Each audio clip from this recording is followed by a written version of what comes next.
വർഷത്തെ ശ്രീരാമ ഭക്തരുടെ കാത്തിരിപ്പിന് അവസാനം കുറിച്ച് അയോധ്യയിലെ ശ്രീരാമക്ഷേത്രത്തിന്റെ പ്രാണപ്രതിഷ്ഠാ ചടങ്ങ് നടന്നുകഴിഞ്ഞു. പ്രധാനമന്ത്രി നരേന്ദ്രമോദിയുടെ സാന്നിധ്യത്തിലായിരുന്നു ചടങ്ങുകൾ. ഇന്ത്യയിലെ ഏറ്റവും വലിയ ക്ഷേത്രമെന്ന പ്രത്യേകതയോടെയാണ് അയോധ്യയിലെ രാമക്ഷേത്രം പണി കഴിപ്പിക്കപ്പെട്ടത്. പരമ്പരാഗത നാഗര ശൈലിയുള്ള പിങ്ക് മണൽക്കല്ല് ഉപയോഗിച്ചാണ് 3 നിലകളുള്ള ക്ഷേത്രം നിർമ്മിച്ചിരിക്കുന്നത്. ഉത്തർപ്രദേശിലെ മിർസാപൂരിൽ നിന്നും രാജസ്ഥാനിലെ ഭരത്പൂർ ജില്ലയിലെ ബൻസി പഹാർപൂർ പ്രദേശത്തെ കുന്നുകളിൽ നിന്നുമാണ് ഈ മണൽക്കല്ല് കൂടുതലായും ശേഖരിച്ചത്. ഏകദേശം 71 ഏക്കർ വിസ്തൃതിയിലുള്ള ക്ഷേത്ര സമുച്ചയം 1800 കോടി രൂപ ചെലവിലാണ് നിർമ്മിച്ചിരിക്കുന്നത്. ക്ഷേത്രത്തിന്റെ ആകെ വീതി 250 അടിയും ഉയരം 161 അടിയുമാണ്. പ്രധാന ക്ഷേത്രത്തിന്റെ വിസ്തീർണം 2.67 ഏക്കറാണ്. ക്ഷേത്രത്തിന് 390 തൂണുകളും 46 വാതിലുകളും 5 മണ്ഡപങ്ങളുമുണ്ട്. പ്രധാന ഗർഭഗൃഹത്തിലാണ് രാംലല്ലയുടെ ശില്പമുള്ളത്. 32 പടികൾ കയറിയാണ് ഭക്തർ ക്ഷേത്രത്തിൽ പ്രവേശിക്കുക. വികലാംഗർക്കും പ്രായമായവർക്കുമായി പ്രത്യേകം റാമ്പുകളും ലിഫ്റ്റുകളും ഇവിടെയുണ്ട്. വാൽമീകി മഹർഷി, വസിഷ്ഠ മഹർഷി, വിശ്വാമിത്ര മഹർഷി, അഗസ്ത്യമുനി, നിഷാദ് രാജ്, ശബരിദേവി തുടങ്ങിയവർക്കായി സമർപ്പിച്ചിരിക്കുന്ന ക്ഷേത്രങ്ങളും ഈ മന്ദിര സമുച്ചയത്തിലുണ്ടാകും. താഴത്തെ നിലയിലാണ് ശ്രീകോവിലും 5 മണ്ഡപങ്ങളുമുള്ളത്. രാം ദർബാർ 1ാമത്തെ നിലയിലാണ്. 2ാം നിലയിൽ ഉൾപ്പെട്ടിരിക്കുന്ന കാര്യങ്ങൾ ഇപ്പോഴും അന്തിമമായിട്ടില്ല.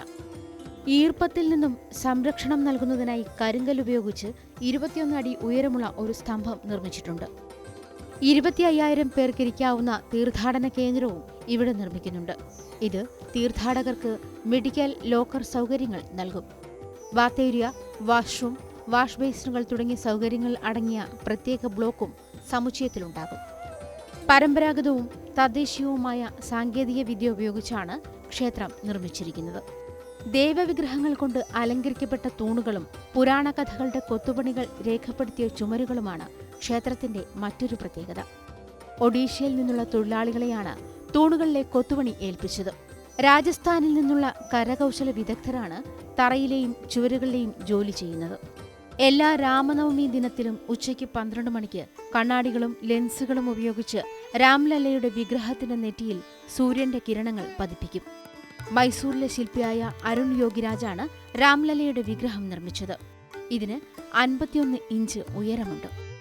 ശ്രീലങ്കൻ പ്രതിനിധി സംഘം അയോധ്യ സന്ദർശിക്കുകയും ചരിത്രപ്രസിദ്ധ പൂന്തോട്ടമായ അശോക് വനികയിൽ നിന്ന് ഒരു പാറ സമ്മാനമായി നൽകുകയും ചെയ്തിരുന്നു. ക്ഷേത്രത്തിന്റെ നിർമ്മാണത്തിൽ ഒരു തരി പോലും ഇരുമ്പ് ഉപയോഗിച്ചിട്ടില്ല. കുറഞ്ഞത് 1000 വർഷമെങ്കിലും നിലനിൽക്കും വിധമാണ് ക്ഷേത്രം നിർമ്മിച്ചിരിക്കുന്നത്. പർക്കോട്ട എന്ന ചതുരാകൃതിയിലുള്ള പരിക്രമത്താൽ ചുറ്റപ്പെട്ടതാണ് ക്ഷേത്രം. രാമക്ഷേത്രത്തിന്റെ സുരക്ഷയ്ക്കായി ആർട്ടിഫിഷ്യൽ ഇന്റലിജൻസ് സഹായത്തോടുകൂടിയുള്ള നിരീക്ഷണ സംവിധാനം ഏർപ്പെടുത്താനും സാധ്യതയുണ്ട്. അയോധ്യ രാമക്ഷേത്രത്തിന്റെ മുഖ്യശില്പി ചന്ദ്രകാന്ത് സോംപുരയാണ്. ക്ഷേത്ര വാസ്തുശില്പികളിൽ ഉന്നത പാരമ്പര്യമുള്ള അദ്ദേഹം അഹമ്മദാബാദിൽ നിന്നുള്ള ശില്പി കുടുംബത്തിലെ 15ാം തലമുറയാണ്. നിരവധി ക്ഷേത്രങ്ങളാണ് സോംപുര കുടുംബം രൂപകൽപ്പന ചെയ്തിട്ടുള്ളത്. സോമനാഥ ക്ഷേത്രം ഉൾപ്പെടെ ലോകമെമ്പാടുമുള്ള 100-ലധികം ക്ഷേത്രങ്ങളുടെ രൂപകൽപ്പനയിൽ 15 തലമുറകളായുള്ള ഇവരുടെ സംഭാവനയുണ്ട്. കേന്ദ്ര സർക്കാർ രൂപീകരിച്ച ശ്രീരാമ ജന്മഭൂമി തീർത്ഥക്ഷേത്ര ട്രസ്റ്റാണ് ക്ഷേത്രത്തിന്റെ നിർമ്മാണ പ്രവർത്തനങ്ങൾക്ക് മേൽനോട്ടം വഹിക്കുന്നത്. അയോധ്യയിലെ ചരിത്രപരമായ സുപ്രീം കോടതി വിധി പ്രകാരം 2.77 ഏക്കർ ഭൂമിയാണ് ക്ഷേത്ര നിർമ്മാണത്തിനായി അനുവദിച്ചത്.